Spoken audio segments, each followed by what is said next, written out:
Huh? What are you doing in my swamp? Hello everybody, this is Ogre Boy, and I'm going to be doing my review for the 1945 movie House of Dracula.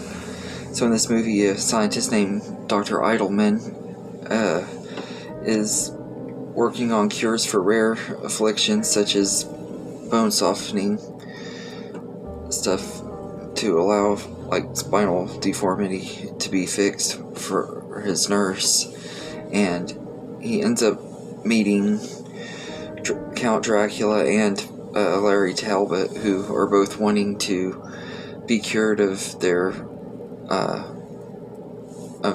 conditions. Dracula being a vampire and Larry Talbot being the Wolfman, they want to be cured. So he's trying to find cures for them, and things go wrong when a blood transfusion from Dracula gets mixed up with it in him, and so the doctor goes mad and everything, and they have to end up stopping the doctor after Dracula, of course, dies and everything. And they throw in Frankenstein's monster at the very end of the movie again, just for, I guess, for the money, I guess, I don't know, because they find Frankenstein's monster's body, and he's planning on bringing him back to life too.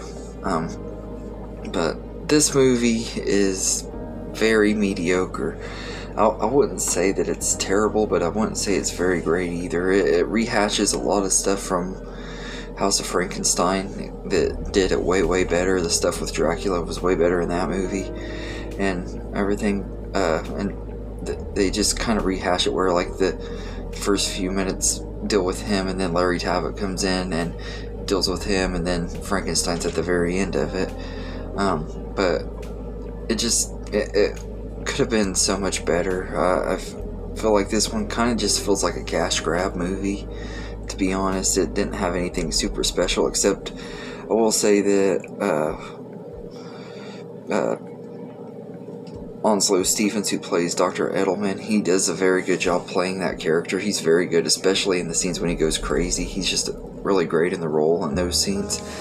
But that's really about the only thing about this movie that I really liked. Even Lon Chaney Jr., who plays Larry Talbot again, he just isn't as good in this movie.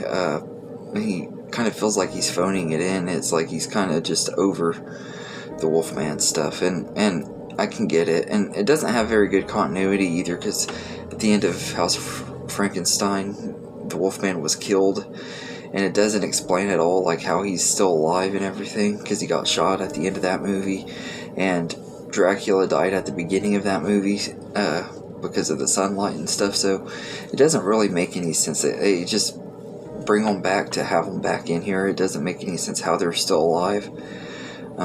And I didn't like that about it. Like, it just had terrible continuity.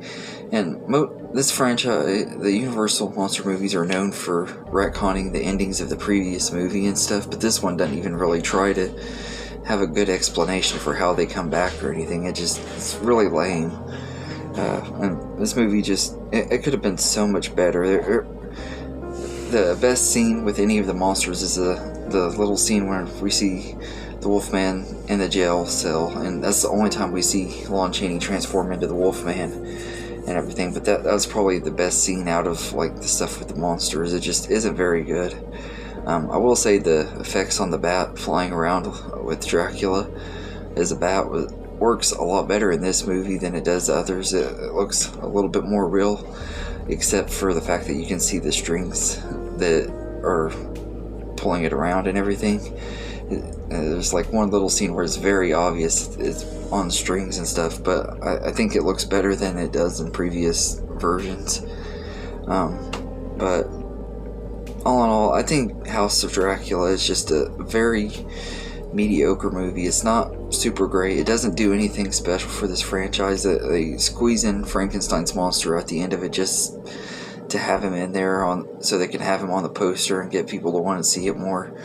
And that was something I didn't like about House of Frankenstein either, especially seeing the movie was called House of Frankenstein. He's barely even in it.